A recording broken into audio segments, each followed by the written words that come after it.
Assalamualaikum warahmatullahi wabarakatuh. Oke guys, perkenalkan nama saya Jabar Quraisy, NIM 2018-562, kelas Psikologi Islam 2, Fakultas Dakwah Institut Agama Islam Negeri Jember. Jadi pada kali ini sengaja saya buat konten, sekalipun ini merupakan konten pertama, semoga menjadi manfaat ataupun barokah kepada kalian yang sudah menonton konten pertama dari saya ini. Jadi pada video kali ini saya akan mempresentasikan ataupun menjelaskan perihal gangguan-gangguan, yang mana pada gangguan ini saya memfokuskan kepada gangguan tidur. Jadi sebelum saya mulai kepada poin-poinnya, maka saya akan menjelaskan poin-poinnya itu ada apa saja. Saya sebutkan yang pertama itu ada definisi, terus perspektif teoritis, dilanjut ke kriteria diagnosis yang mengacu kepada DSM-5, ini kepada penanganan, dan yang terakhir itu guys, contoh-contoh kasus. Oke guys, untuk poin yang A itu yaitu definisi dari gangguan tidur. Gangguan tidur adalah kelainan dari pola tidur seseorang. Hal ini akan menimbulkan penurunan kualitas tidur yang berdampak pada kesehatan dan keselamatan penderitanya. Jadi gangguan tidur itu dapat ditandai dengan rasa mengantuk pada siang hari, kesulitan tidur pada malam hari, atau siklus tidur dan bangun yang tidak teratur gitu. Jadi gangguan tidur juga merupakan suatu kumpulan kondisi yang yang dicirikan dengan adanya gangguan dalam jumlah kualitas atau waktu tidur pada seorang individu gitu. Oke, untuk poin yang selanjutnya yaitu perspektif teori. Perspektif teori. Tidur merupakan kebalikan dari keadaan terjaga, namun kedua keadaan itu memiliki kesamaan. Kita berpikir saat kita tidur seperti yang ditunjukkan oleh mimpi, walaupun jenis pikiran dalam tubuh kita berbeda. Terus dari jenis yang kita lakukan saat terjaga. Jadi seakan-akan itu kita membentuk memori saat tidur seperti yang kita ketahui dari fakta-fakta bahwa kita mengingat mimpi. Tidur kita sangat diperlukan untuk proses adaptasi seperti itu. Dan pertahanan diri. Nah, hal ini termasuk dari teori preservasi dan proteksi. Terus untuk macam-macamnya saya mengaca kepada tokoh psikoanalisa yaitu Sigmund Freud. Jadi menurut Sigmund Freud gangguan kesadaran itu terbagi menjadi 3 bagian. Antara lain narkolepsi, somnambulisme atau biasa dikenal dengan berjalan sambil tidur yang sudah saya jelaskan tadi. Terus yang terakhir sleep paralysis menurut medis. Jadi saya akan jelaskan dari poin yang pertama, narkolepsi. Narkolepsi menurut Sigmund Freud itu gangguan tidur yang cukup umum diderita. Namun seperti gangguan tidur lainnya ya juga amat jarang sih dikenali oleh masyarakat. Namun narkolepsi dalam bahasa awam bisa dikatakan sebagai serangan tidur, di mana penderitanya amat sulit mempertahankan keadaan sadarnya seperti itu. Terus untuk yang kedua Yang kedua itu kan somnambulisme, berjalan sambil tidur atau somnambulisme. Jadi untuk yang kedua ini merupakan penyakit yang ditandai dengan gerakan berjalan saat tidur seperti itu. Penderita mungkin juga dapat terlibat dalam kegiatan-kegiatan yang lain seperti berbicara atau makan pada saat tidur. Berjalan sambil tidur khususnya dapat terjadi pada saat tidur yang terlalu nyenyak seperti itu. Jadi adanya keadaan saat tidur itu tiba-tiba berjalan sendiri itu merupakan suatu suatu penyebab diantaranya yaitu saat tidur itu merasakan nyenyak sama sekali, seakan-akan kita kalau sudah tidur itu tidak sadar sama sekali seperti itu. Kira-kira itulah untuk yang poin kedua. Untuk yang ketiga, sleep paralysis menurut medis. Nah, jadi sleep paralysis menurut medis itu yaitu keadaan ketika orang akan tidur atau bangun tidur merasa sesak napas. Sesak napasnya itu seperti apa sih? Yaitu seperti dicekik, dada sesak, badan sulit bergerak, terus sulit berteriak. Itu yang dikatakan sleep paralysis menurut medis. Meski hal ini biasa terjadi, gangguan tidur ini patut diwaspadai. Kenapa? Karena pasalnya itu sleep analysis bisa juga merupakan petanda narkolepsi ataupun serangan tidur gitu. Serangan tidur mendadak tanpa tanda-tanda mengantuk. Ataupun sleep apnea. Sleep apnea itu mendengkur, kecemasan. Atau depresi lebih jelasnya gitu. Jadi kayak itu dah. Untuk poin yang selanjutnya yaitu poin C, yaitu kriteria diagnostik. Kriteria diagnostik yang itu mengambil dari DSM-5.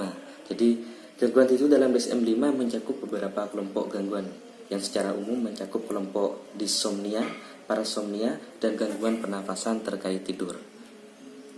Terus langsung ke poin yang pertama, yaitu untuk kriteria diagnostik DSM-5, insomnia yang pertama.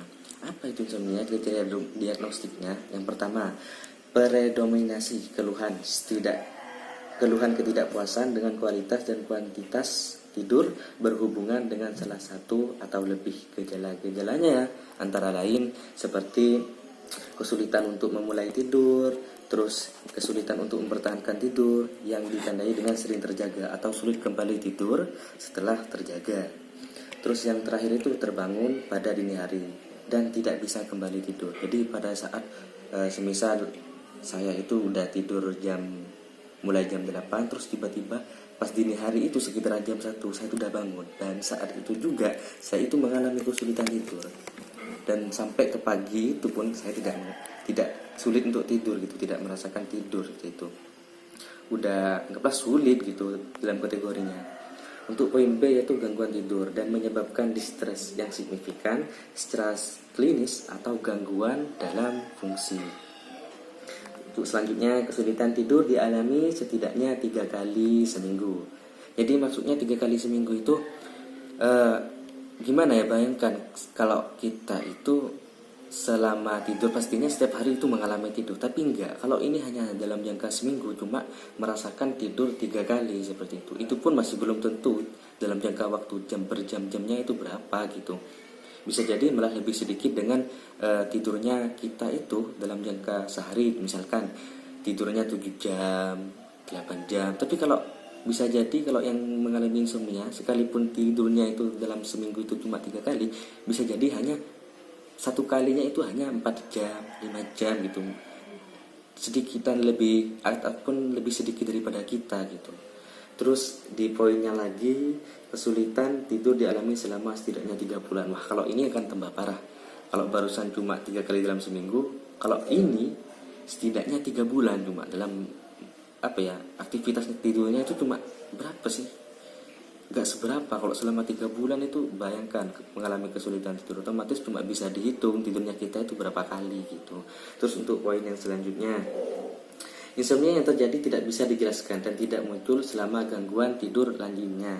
Insomnia yang terjadi bukan akibat fisiologis dan dari penggunaan zat. Jadi perlu diingat ya, kalau insomnia itu tidak akibatnya bukan karena fisiologis ataupun dari zat-zat lainnya gitu. Terus yang terakhir, adanya gangguan psikiatri atau medis komorbid tidak bisa menerangkan predominasi keluhan insomnia. Jadi seperti itu untuk poin yang pertama perihal kriteria diagnostik tersebut. Terus untuk yang poin kedua yaitu gangguan hipersomnolen. Kayak apa gangguan hipersomnolen itu? Kriteria diagnostiknya yang pertama itu mengalami keluhan mengantuk untuk berlebihan meskipun mempunyai waktu tidur setidaknya selama 7 jam yang disertai dengan setidaknya satu dari gejala-gejalanya. Adapun gejala-gejalanya ini yaitu pertama, periode tidur atau ketiduran yang berulang dalam hari yang sama, waktu tidur yang lebih dari 9 jam sehari tapi tidak menyegarkan, atau bisa disebut dengan non-restoratif gitu. Terus dilanjut kesulitan untuk terjaga penuh setelah mendadak bangun. Nah, jadi di poin A ini untuk gangguan hipersomnolen itu layaknya kalau kita sudah mengalami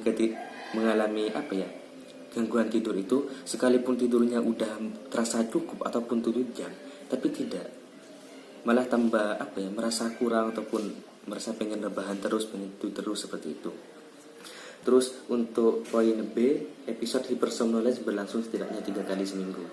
Maksudnya selama setidaknya itu 3 bulan gitu.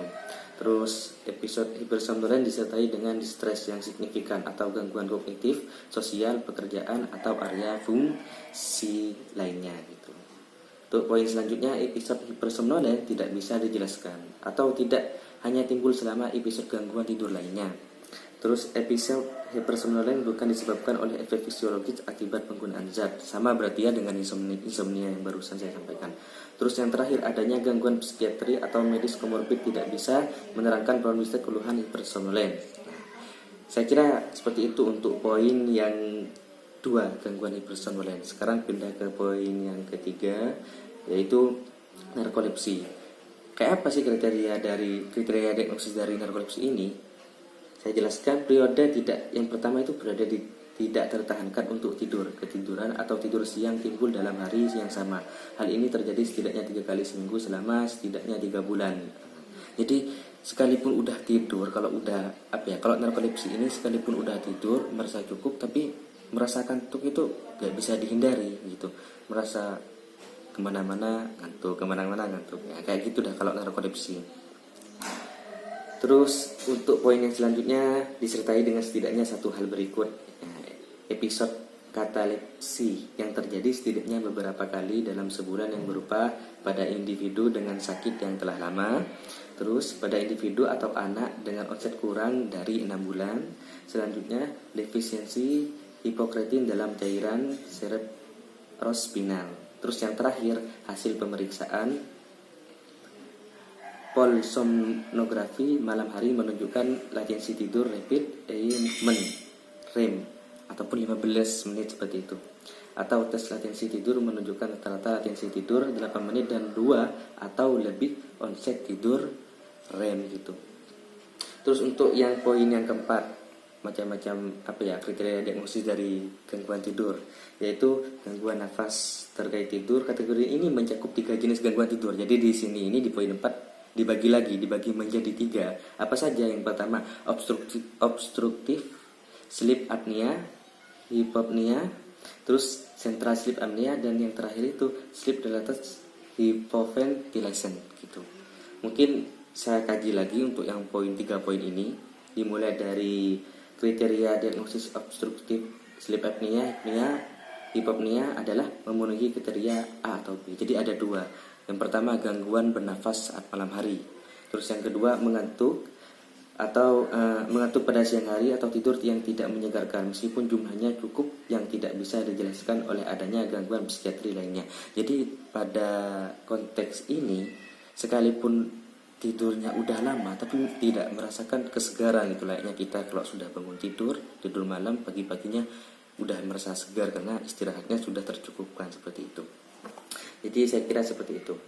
Untuk kriteria diagnosis untuk central sleep apnea itu bukti adanya 5 atau lebih apnea sentral berdasarkan hasil pemeriksaan polisomnografi. Terus selanjutnya gangguan ini tidak bisa dijelaskan oleh adanya gangguan tidur lainnya. Terus kriteria diagnosis untuk sleep related hypoventilation yang antara lain yaitu hasil pemeriksaan bisomnosi menunjukkan adanya episode penurunan aspirasi yang berhubungan dengan peningkatan kadar CO2. Jadi kira seperti itu untuk untuk kriteria diagnosis yang central sleep apnea.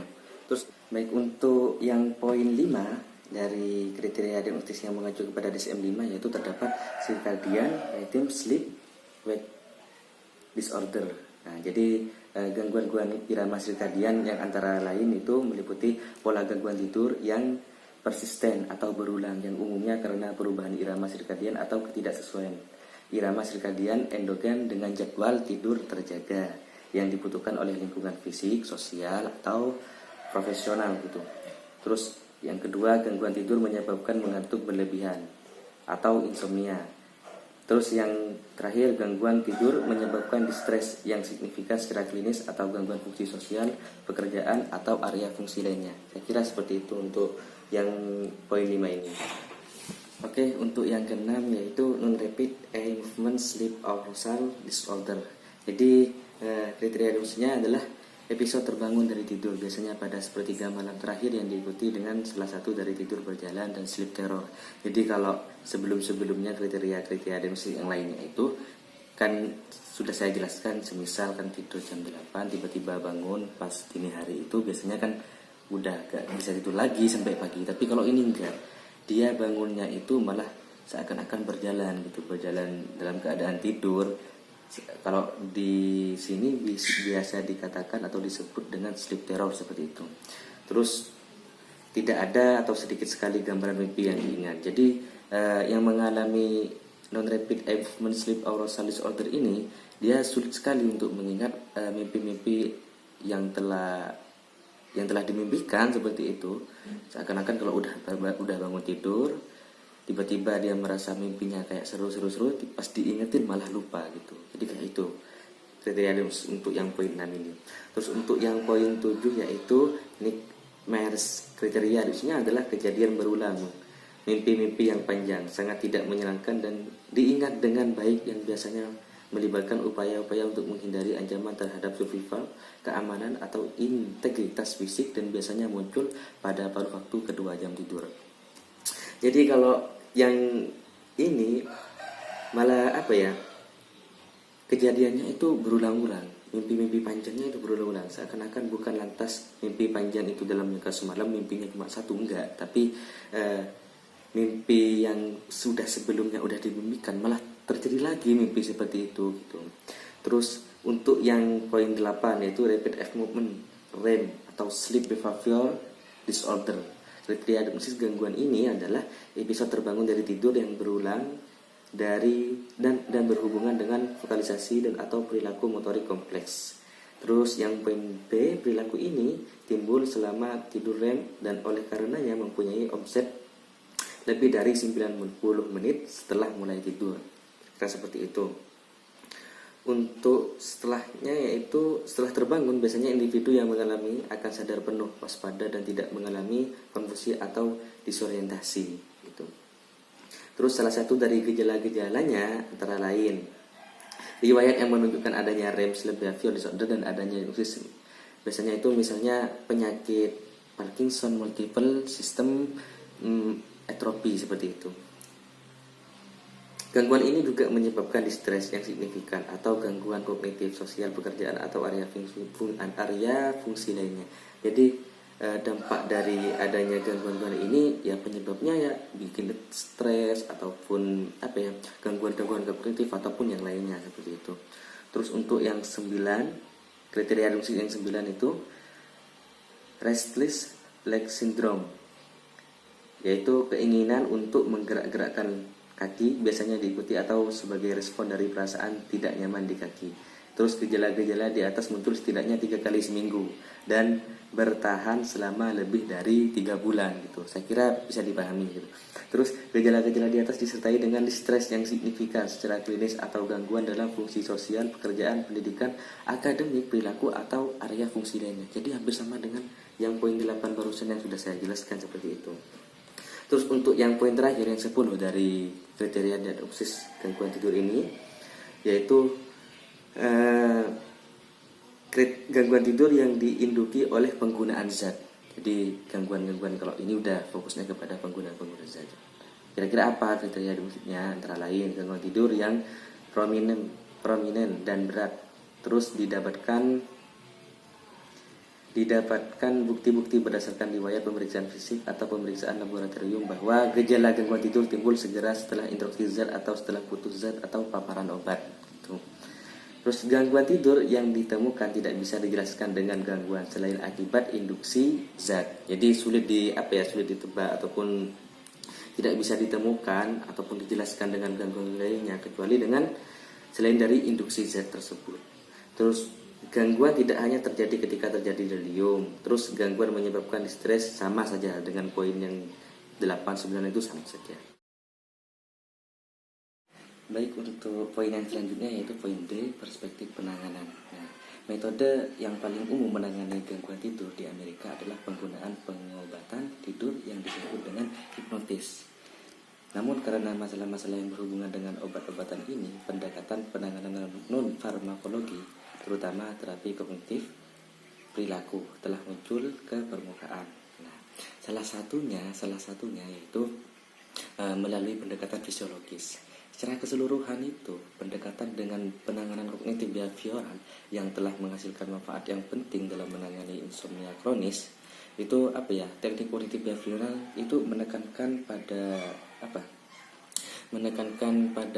jangka pendek, dan teknik kognitif berfokus pada penurunan langsung fisiologis yang timbul. memodifikasi kebiasaan tidur yang maladaptif dan menggunakan pemikiran yang disfungsional. Jadi biasanya seseorang diinstruksikan untuk membatasi waktu yang dihabiskan di tempat tidur untuk mencoba tidur hanya dalam waktu 10 atau 20 menit. Jadi seseorang itu mencoba semisal sudah tidak dapat tidur lagi, maka cobalah selama 10 menit sampai 20 menit. Dan jika hal tersebut masih tidak bisa, maka langkah selanjutnya yaitu kita harus berpindah tempat, bukan berpindah tempat, bangun dari tempat tidur, menciptakan relasi-relasi pemikiran yang santai sehingga kita itu bisa fokus kembali untuk beristirahat, seperti itu. Terus penanganan gangguan tidur ini terdapat berapa poin? Ada 3 poin. Yang pertama, melalui pendekatan hubungan antara pasien dan dokter. Tujuannya untuk mencari penyebab dasarnya dan pengobatan yang akurat dan sangat efektif untuk pasien gangguan tidur yang kronik, seperti itu. Terus untuk mengubah kebiasaan tidur yang jelek, maksudnya kebiasaan tidur yang jelek yaitu malam dijadikan siang, siang dijadikan malam, seperti itu. Untuk yang poin B, konseling dan psikoterapi. Psikoterapi itu sangat membantu pada pasien dengan gangguan psikiatri seperti depresi atau obsesi kompulsif, gangguan tidur kronis. Melalui psikoterapi dapat membantu mengatasi masalah-masalah gangguan tidur yang dihadapi oleh penderita tanpa penggunaan obat hipnotik. Jadi pada poin B ini fokusnya kepada terapi-terapi yang secara alami, tidak menggunakan obat-obat. Terus untuk yang selanjutnya di poin C yaitu sleep hygiene, bertujuan untuk memberikan lingkungan dan kondisi yang kondusif untuk tidur. Metode tersebut antara lain tidur dan bangun secara reguler. Maksud dari reguler itu kebiasaan, seperti itu. Terus hindari tidur pada siang hari, seperti yang sudah disampaikan. Kalau malam ya jadikan waktu istirahat, tapi kalau siang usahakan jangan tidur, karena menghindari saat waktu malam tersebut kita mengalami kesulitan dalam tidur, seperti itu. Terus untuk yang selanjutnya, tidak menggunakan obat-obat stimulan seperti dekonstan. Terus melakukan latihan atau olahraga yang ringan sebelum tidur. Menghindari makanan pada saat hendak tidur, tetapi tidak tidur dengan perut kosong. Ini yang jadi catatannya juga. Terus segera bangun dari tempat bila tidak dapat tidur 15-30 menit. Jadi pada bagian yang atas itu, kalau mengaca pada teori-teori yang dari Amerika itu, kita dianjurkan untuk 10-20 menit. Tapi kalau di sini penanganannya lebih ke 15-30 menit, seperti itu. Terus menghindari rasa cemas atau frustasi. Yang terakhir, membuat suasana ruang tidur yang sejuk, sepi, aman dan nyaman. Maka dari itu saya kira untuk menangani gangguan tidur bisa cepat teratasi sehingga kita tidak mengalami kesulitan secara terus-menerus, seperti itu. Oke, untuk yang poin terakhir yaitu yang contoh kasus poin E, yaitu saya mengambil dari berita CNN Indonesia itu. Jadi kisah seorang ibu yang hanya tidur 1 jam selama 6 tahun. Bayangkan coba. Jadi keterangannya di sini kayak gini. Selama 6 tahun, Blairi Lihai umurnya 31 melewati malam-malamnya tanpa tidur. Ibu 2 anak ini hanya bisa tidur tidak lebih dari 1 jam setiap malam. Terus kesulitan tidur Blairi dimulai setelah kelahiran anak pertamanya. Kecemasannya menjadi orang tua membuatnya terjaga di malam hari. Jadi kalau masalah gangguan ini, yang contoh kasus ini berawal dari kecemasan untuk menjaga anak-anaknya sehingga memilih untuk tidak tidur, seperti itu. Terus putrinya Orla Rita yang kini sudah berusia 5 tahun menderita kolik ataupun tangisan berlebihan pada bayi sehat dan membuat sang ibu tak bisa tidur. Jadi ketika putri keduanya yang sekarang berusia 4 tahun lahir, pola ini berlanjut. Jadi dari yang pertamanya masih mempunyai 2 anak bukan malah berkurang, melainkan bertambah, seperti itu, berlanjut. Terus Blairi mencoba tidur siang, tapi dia justru merasa seperti zombie. Setelah 5 bulan bekerja dengan kecemasan dan depresi, dia putuskan untuk mengundurkan diri. Jadi dia memilih untuk berhenti bekerja gitu. Selama 4 tahun dia mencoba mengonsumsi obat tidur agar bisa mendapatkan pola istirahat normal. Namun usaha tersebut gagal, gitu. Jadi saya jelaskan ini, Blairi ini pernah berkata gitu, ini adalah penyiksaan gitu. Selama hampir 6 tahun saya berjalan seperti zombie gitu, seperti zombie. Terus sampai ada saat-saat dimana saya tidak ingat bisa tidur sama sekali. Yang paling saya ingat adalah menyelinap kucing-kucingan untuk tidur. Terus paling banyak saya hanya mendapatkan total tidur 1 jam per hari. Nah, dari perkataannya dia saja bisa dibayangkan bagaimana seorang tersebut Blairi ini mempunyai gangguan tidur yang berlebihan menurut saya. Terus setelah kelahiran Olareta, beliau mengalami post traumatic stress disorder (PTSD) istilahnya. Terus kondisi ini membuatnya mengalami insomnia penuh. Bahkan setelah anak kedua lahir, masalah tidur terus bertahan. Sebenarnya sudah saya jelaskan barusan. Terus diperparah fakta kedua, anaknya memiliki kolik yang parah. Kondisi di mana bayi menangis secara berlebihan meskipun kelihatannya dia sehat. Salah satu anaknya akan menangis dari 7 jam, dari jam 7 sampai 11, dan yang lain akan mulai dari jam 12 sampai jam 4. Tidak ada istirahat. Ya benar lah. Karena bayangkan ini ya, bagaimana gak sulit tidur. Kalau menurut saya punya 2 anak itu terus nangisan sampai berjam-jam, itu pun bergantian, saya kira sulit sendiri menurut saya untuk tidur seperti itu. Jadi saya kira memang dari lingkungan juga, dari anak-anaknya juga, sehingga dia memutuskan untuk mengalami gangguan tidur berawal dari kebiasaan-kebiasaan sehingga sulit untuk mengatasi itu. Terus di keterangan ini untungnya dia mendapat dukungan dari keluarga dan teman-teman. Jadi selepas dia mendapat dukungan dari keluarga dan teman-temannya untuk mengikuti terapi, dan akhirnya dia mulai bangkit dan sudah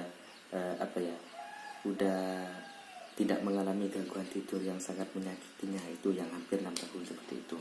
Jadi temannya menyarankan untuk mencoba hipnoterapi. Dia menghubungi hipnoterapis, namanya itu David Gilmour seperti itu.